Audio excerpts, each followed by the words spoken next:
জয় শ্রীকৃষ্ণ। প্রিয় ছাত্রছাত্রীরা, তোমাদের সবাইকে মুক্তির পাঠশালাতে স্বাগতম। আমরা প্রত্যেকেই অপেক্ষা করেছিলাম যে জেএনভি 2027 এর যেটা ক্লাস 6 এর এন্ট্রান্স এক্সাম কবে হবে, তার ফর্ম ফিল আপের নোটিফিকেশন কবে বেরোবে। আমরা প্রত্যেকেই আশা করেছিলাম যে যেহেতু নোটিফিকেশন বেরোচ্ছে না, যেহেতু নোটিফিকেশনে দেরি হচ্ছে, তাই হয়তো হয়তো এক্সামটাও পিছিয়ে যাবে, যে ডিসেম্বরের বদলে হয়তো জানুয়ারিতে হবে, কিন্তু তা নয়। এক্সামের নোটিফিকেশন বেরিয়ে গেছে, ফর্ম ফিল আপের নোটিফিকেশন বেরিয়ে গেছে, এক্সাম কিন্তু পেছনোর বদলে আরো কিন্তু এগিয়ে এসছে। এবং সব থেকে বড় বিষয় যেটা, সেটা হচ্ছে সিলেবাসে এক্সাম প্যাটার্নে অনেকটা পরিবর্তন এসছে। প্রত্যেকে খুব সুন্দর করে ভিডিওটা দেখবে প্রত্যেকে, কারণ এক্সাম প্যাটার্নে পরিবর্তন এসছে। বারবার করে বলছি, এক্সাম প্যাটার্নে পরিবর্তন এসছে। ঠিক আছে, আমি আজকের এই ভিডিওতে মূলত আমি ওই এক্সাম প্যাটার্ন অর্থাৎ সিলেবাসে যে পরিবর্তনটা এসছে সেটাই আজকের ক্লাসে বলবো। ধীরে ধীরে এক এক করে তোমরা ফর্ম ফিল আপ কিভাবে করবে তার বিস্তারিত আমি সবকিছুই কিন্তু আনবো। ঠিক আছে, তার পূর্বে বলবো, যেহেতু এক্সাম প্যাটার্নে পরিবর্তন, সিলেবাসে পরিবর্তন এসছে, সঠিক গাইডের কিন্তু অবশ্যই প্রয়োজন। ঠিক আছে, তো আমাদের যেহেতু সিলেবাস পরিবর্তন হয়েছে, প্যাটার্ন পরিবর্তন হয়েছে, তাই একটা মাস সময় লাগবে নতুন প্যাটার্নের প্রশ্নপত্র বানাতে। তারপরেই আমাদের কিন্তু মক টেস্ট সিরিজ কিন্তু বেরিয়ে যাবে। ওকে, প্রত্যেকে মুক্তির পাঠশালার সঙ্গে থাকবে প্রতিনিয়ত পরীক্ষার আপডেট পাওয়ার জন্য। ওকে, চলো যে যে পরিবর্তনগুলো আমরা দেখব খুব সুন্দর করে দেখো। এইটা হচ্ছে আমাদের জেএনভি অর্থাৎ এই বছরের যে পরীক্ষা তার হচ্ছে, এটা হচ্ছে প্রসপেক্টাস। এখান থেকে যে যে বিষয়গুলো আমাদের জেনে নিতে হবে। ঠিক আছে, দেখো সুন্দর করে এখানে দেয়া রয়েছে, যেটা এখানে সুন্দর করে যে লাস্ট ডেট অফ অ্যাপ্লাই অর্থাৎ তোমার ফর্ম ফিল আপের শেষ ডেট এই জুলাইয়ের 31 তারিখ। চাপ নেই, এটা হয়তো বেড়ে যাবে। জুলাইয়ের 31 তারিখ দেওয়া রয়েছে, এটা হয়তো বাড়িয়ে আবার করে দেবে আগস্টের 10 তারিখ, আগস্টের 15 তারিখ, আগস্টের 20 তারিখ, এটা বেড়ে যাবে, এটা কোনো চাপ নেই। আমাদের মূল ফোকাস হবে পড়ানো। ওকে, পরীক্ষাটা দেখো হচ্ছে 28/11 অর্থাৎ এই বছরই নভেম্বরের 28 তারিখ। গত বছর হয়েছিল ডিসেম্বরের 13 তারিখ। এই বছর আরো কিন্তু তাহলে হিসাব মতো আমাদের 15 দিন মতো এগিয়ে এসছে পরীক্ষা। ঠিক আছে, তাহলে নভেম্বরের 11 তারিখ অর্থাৎ আজ আমি এই মুহূর্তে ভিডিও বানাচ্ছি, আজকে হচ্ছে জুলাইয়ের 6 তারিখ। তাহলে জুলাই মাসটাকে এখনো তুমি পুরোটাও ধরতে পারো, জুলাই, আগস্ট, সেপ্টেম্বর, অক্টোবর, আর ওখানে নভেম্বরটাকেও তুমি যেহেতু 28 তাই পুরোটা ধরতে পারো। তাহলে July, August, September, October, November, আর মাত্র 5 মাস পাচ্ছ। তুমি যেভাবে পড়াশোনা করেছিলে সেই পড়াশোনার প্যাটার্নটাকেও তোমাকে পরিবর্তন করতে হবে। ঠিক আছে, তো সুন্দর করে সবকিছুটাই আমি দেখাবো, শেখাবো। তো জুলাইয়ের 31 তারিখে আমাদের হচ্ছে ফর্ম ফিল আপের লাস্ট ডেট, এটা আশা করি বেড়ে যাবে এবং নিশ্চিত এটা বাড়বে। আর পরীক্ষার ডেট হচ্ছে কত রয়েছে, 28/11 অর্থাৎ নভেম্বরের 28 তারিখে। আমাদের এইটা নিয়ে কাজ নয়, পরীক্ষা যাই হোক আমাদেরকে প্রস্তুত হতে হবে। তো যেই যেই বিষয়গুলো ফর্ম ফিল আপের তো ভিডিও আলাদা করে বানাবো বললাম, তাই আমি ফর্ম ফিল আপ নিয়ে আসছি না। জন্ম তারিখে যে বিষয়গুলো ছিল সেগুলো ঠিকই আছে, পূর্বে যেটা জন্ম তারিখ ছিল সেই তারিখই বজায় রেখেছে, ওটাতে কোনো পরিবর্তন আসেনি। আসলে কোনো কিছুতেই কিছু পরিবর্তন আসেনি, সিবায়ে তোমার হচ্ছে কি এক্সাম প্যাটার্ন। ওকে, একটা যেটা পরিবর্তন হয়েছে সেটা হচ্ছে যে আগে তোমার যেই জেলাতে স্কুল ছিল তুমি সেই জেলায় প্রত্যেক পরীক্ষাতেই বসতে পারতে। এবারে একটা যেটা পরিবর্তন করা হয়েছে যে তোমাকে সেই জেলাতেই হতে হবে, না হয় ওই জেলার পাশের জেলাতেও হলে হবে, কিন্তু সেটা 10 কিলোমিটার সম্ভবত ছিল, পড়েছিলাম 10 কিলোমিটার রাউন্ড ছিল বোধহয়, এইরকম একটা কোথায় ছিল। ঠিক আছে, অর্থাৎ তোমার ধরো পূর্ব মেদিনীপুরে বাড়ি, কিন্তু তুমি পড়ছো হচ্ছে পশ্চিম মেদিনীপুরের কোন একটা বিদ্যালয়, তবে সেই পশ্চিম মেদিনীপুরের যে স্কুলটা সেটা কিন্তু তোমার ওই পূর্ব মেদিনীপুরের বর্ডারের 10 কিলোমিটার রেডিয়াসের মধ্যে হতে হবে। ঠিক আছে, যাই হোক ওটা বড় কথা নয়। আমি যেটা চলে আসছি সেটা হচ্ছে দেখাবো এক্সাম প্যাটার্নটাকে, ওটা নিচের দিকেই ছিল, একদম চলে আসছে ওটা নিচের দিকে, আর মোটামুটি ভাবে সবকিছুই ঠিক রয়েছে। এই যে চলে আসো, এই যে দেখো চলে আসছি সিলেবাস। খুব যত্ন সহকারে গুরুত্ব দেবে। এই যে এখানে 10 কিলোমিটারটা এখানে লেখা রয়েছে, দেখো এই যে the school where the candidate is studying must be situated with a maximum radial distance of 10 kilometer from the candidate's actual place of residence অর্থাৎ সে যেখানে থাকে তার 10 কিলোমিটারের মধ্যে যেন হয়। ঠিক আছে, এটা আমি 10 কিলোমিটারের মধ্যে, তখন আমি আচ্ছা কোথায় গেল, এটা একটু বেশি করে দিলাম।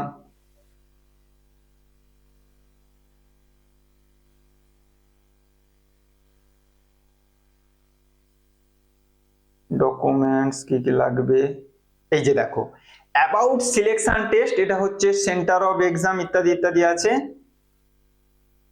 এটা তো হচ্ছে এক্সাম ল্যাঙ্গুয়েজ। এই যে দেখো খুব বিষয় ভালো করে দেখো, এটা কি বলা রয়েছে দেখো। টাইপ অফ টেস্ট, আমাদের আগে কটা পার্ট ছিল, 3টে পার্ট ছিল। যেটা হচ্ছে কি মেন্টাল অ্যাবিলিটি ছিল 40টা প্রশ্ন, 1.25 করে 50 মার্কস। তারপরে আমাদের ছিল অ্যারিথমেটিক টেস্ট 20টা প্রশ্ন, 1.25 করে 25 মার্কস। আর ল্যাঙ্গুয়েজ টেস্ট ছিল, ভাষা জ্ঞান ছিল 20টা, 1.25 করে। কিন্তু এই ল্যাঙ্গুয়েজ টেস্ট ঠিক আছে, গণিতটাও ঠিক আছে, কিন্তু এই যে দেখো মেন্টাল এবিলিটির পার্টটাতে কিন্তু পরিবর্তন করা হয়েছে। কি পরিবর্তন করা হয়েছে মেন্টাল এবিলিটির পার্টটাতে? না, মেন্টাল এবিলিটির পার্টটাতে দেখো এখানে দুটো পার্টে ভাগ করে দেওয়া হয়েছে। মেন্টাল এবিলিটির যে 40টা প্রশ্ন সেটাকে দুটো পার্টে ভাগ করা হয়েছে। কি কি দুটো পার্ট? না, একটা পার্টে থাকবে তোমার ওই মানসিক দক্ষতার বিষয়গুলো যেগুলো তুমি শিখে শিখে এসছো, আর একটা পার্টে তোমার ঢুকে যাবে ইভিএস, অর্থাৎ তোমাকে জিকে পড়াশোনা করতে হবে, যেটা কিনা সৈনিক স্কুলের প্যাটার্নে যে ধরনের এক্সাম গুলো হয়। ঠিক আছে, যে তোমাকে জিকে স্টাডি করতে হবে, জেনারেল নলেজ। সুন্দর করে আমরা সমস্ত টপিক এখানে যা যা কিছু সিলেবাসে রয়েছে সবই কভার করব, প্রত্যেকে আমাদের সঙ্গে থাকতে হবে। এই ইভিএস এর মধ্যে আবার ভাগ রয়েছে কি না, ইভিএস এর 20টা প্রশ্নের মধ্যে ভাগ থাকবে 15+5, অর্থাৎ 15টা প্রশ্ন থাকবে, একদম একটা করে প্রশ্ন থাকবে, তার 4টা অপশন থাকবে এইভাবে। আর 5টা প্রশ্ন কিভাবে থাকবে? প্যাসেজ আকারে থাকবে, যে যেমন করে তোমাদের ল্যাঙ্গুয়েজে থাকে, যে একটা গল্পের মতো করে একটা থাকবে, সেই গল্প থেকে 5টা প্রশ্ন থাকবে, যেমন করে তোমাদের ল্যাঙ্গুয়েজে থাকে। তাহলে এই 20টা প্রশ্ন আবার দুটো পার্টে ভাগ থাকবে। এবারে আমরা এখানে দেখে নেব যে মেন্টাল এবিলিটিতে তো আগে 40টা প্রশ্ন থাকতো, এখন 20টা। তাহলে কোন 20টাকে বাদ দেওয়া হয়েছে? সহজগুলো রেখে কঠিনগুলোকে বাদ দিয়ে দেওয়া হয়েছে। দেখো তোমাদের সুবিধার জন্য, দেখো সহজগুলো আছে, কঠিনগুলো বাদ হয়ে গেছে। সহজগুলো আছে, কঠিনগুলো, এই যে দেখো পার্টে চলে আসো। প্রথমে আমাদের কি রয়েছে দেখো, যেটাকে আমাদের বলে কি বলে, প্যাটার্ন কমপ্লিশন বলে থাকি, অর্থাৎ আমাদের স্কোয়ার করতে হয়, না হলে সার্কেল করতে হয়, না হলে ট্রায়াঙ্গেল করতে হয়। একদম সহজ না এই পার্টটা, এই পার্টটা রয়েছে। ঠিক আছে, দ্বিতীয় নম্বর পার্টে কি আছে? দ্বিতীয় নম্বর পার্টে আমাদের রয়েছে ফিগার সিরিজ কমপ্লিশন, যেটাকে আমরা ধারাবাহিক চিত্র বলি, সেটা রয়েছে। আর কি রয়েছে 3 নম্বর পার্টে? আচ্ছা আমি উপরেরটাকে ভুল বলে দিলাম, সরি আমার ভুল বলা হয়ে গেল। উপরটা রয়েছে ফাঁকা ঘর পূরণ ছিল, প্যাটার্ন কমপ্লিশন ছিল, অর্থাৎ যেটাকে আমরা ফাঁকা ঘর পূরণ বলে থাকি। তাহলে প্রথম যে দুটো পার্ট, অর্থাৎ অড ম্যান আউট আর ফিগার ম্যাচিং, হুবহু মিল আর অমিল ছবি, এই দুটো কিন্তু বাদ দিয়ে দিয়েছে। 3 নম্বর পার্ট যেটা ছিল সেটা আছে। 4 নম্বর পার্ট ধারাবাহিক চিত্রটা আছে, কিন্তু 5 নম্বর যেটা অ্যানালজি ছিল সেটা কিন্তু বাদ দিয়ে দেওয়া হয়েছে, সম্পর্ক স্থাপন বাদ দিয়ে দিয়েছে। ঠিক আছে, দিয়ে তারপরে 6 নম্বর পার্টটা আছে, যেটাকে আমরা জিওমেট্রিক্যাল ফিগার কমপ্লিশন বলে থাকি, অর্থাৎ স্কোয়ার, তারপরে হচ্ছে তোমার সার্কেল, আর হচ্ছে ট্রায়াঙ্গেল করতে হয়, সেটা রয়েছে। এরপরে কি রয়েছে? এরপরে আমাদের আয়না চিত্র, মিরর আর ওয়াটার ইমেজ, সেটা রয়েছে। এরপরে যে পেপার কাটিং যে বিষয়গুলো সেগুলো বাদ দিয়ে দেওয়া হয়েছে। স্পেস ভিজুয়ালাইজেশন, অর্থাৎ যেগুলো আমরা চিত্র গঠন বলি, সেটাকে বাদ দিয়ে দিয়েছে। শেষ যে পার্টটা সেটা কিন্তু আছে, সহজ যেটা এমবেডেড ফিগার, সেটা আছে। তাহলে আমরা দেখতে পেলাম মেন্টাল এবিলিটিতে যে 5টা পার্ট, কি কি গুলো 5টা পার্ট? ফাঁকা ঘর পূরণ আছে, ধারাবাহিক চিত্র আছে, তারপরে তোমার রয়েছে জ্যামিতিক চিত্র পূরণ আছে, আয়না চিত্র আছে, আর যেটা রয়েছে তোমার লুকানো চিত্র। এই হচ্ছে 5টা পার্ট রয়েছে। তাহলে বাদ গেছে কি কি?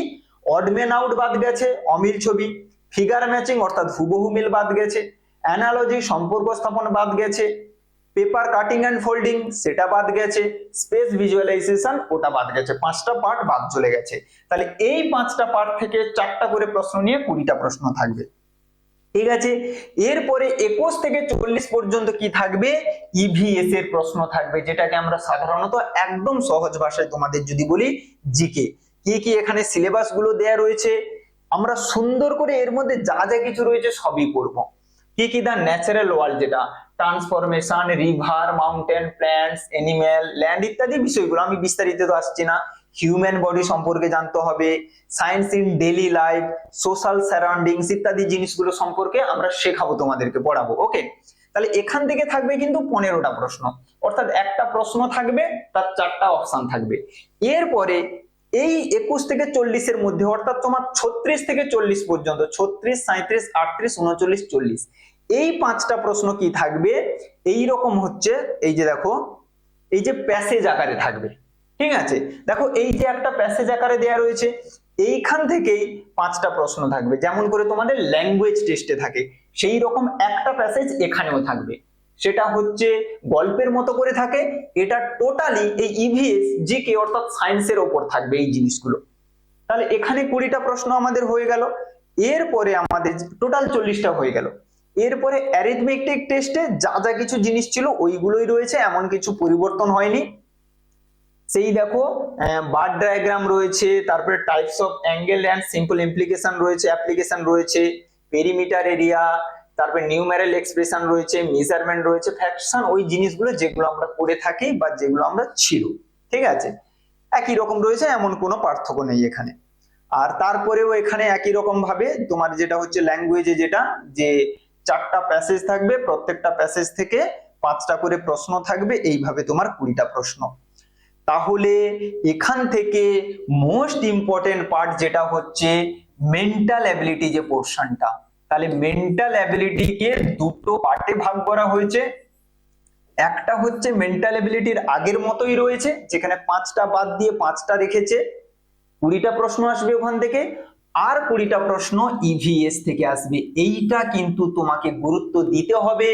আর কয়েকটা মাস হাতে রয়েছে, প্রত্যহ সুন্দর করে, যারা আমাদের মুক্তির পাঠশালার স্টুডেন্ট নও, সুন্দর করে মুক্তির পাঠশালার সাথে থাকবে। আমরা সমস্ত জিনিস এই ইভিএস থেকে সম্ভাব্য যা যা প্রশ্ন আসতে পারে পরীক্ষাতে, সমস্ত কিছুই আমরা তোমাদেরকে করাবো, শেখাবো।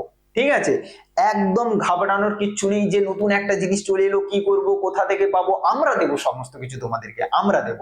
ওকে, এরপরে পরবর্তী, তাহলে এটাই মূলত বোঝানোর ছিল। তাহলে তারিখটা মনে রাখবে, 28 তারিখ হচ্ছে পরীক্ষা, এইটা তোমার লক্ষ্য। ফর্ম ফিল আপ তোমার লক্ষ্য নয়, ওটা তোমার বাবা মা দাদা দিদি ওনাদের দায়িত্ব, ওনারা করে দেবেন। তোমাদের যেটা কাজ, যে আমরা যা যা জিনিস দেব সেই জিনিসগুলোকে সুন্দরভাবে প্র্যাকটিস করা, পড়া, সেইগুলো হচ্ছে তোমাদের কাজ। ওকে, ব্যাস এটাই, সুন্দর করে জিনিসগুলো। এবারে ফর্ম ফিল আপ কিভাবে করতে হবে, কি কি জিনিস লাগবে, সেটাও আমরা আগামীকাল একটা বিস্তারিত ভিডিও করে সেটার মধ্যে দেখিয়ে দেবো। তোমরা বাড়িতে বসেই অনলাইনের মাধ্যমে সুন্দর করে ফর্ম ফিল আপ করতে পারবে প্রত্যেকে। ওকে, চলো এই ভিডিওটা এখানেই শেষ করছি। সবাই খুব খুব সুন্দর করে প্র্যাকটিস করো, যাতে এই প্রথমবারের সিলেবাস পরিবর্তনেই নবোদয় তুমি সাকসেস পেতে পারো, নবোদয়। ওকে, চলো, বাই সবাইকে।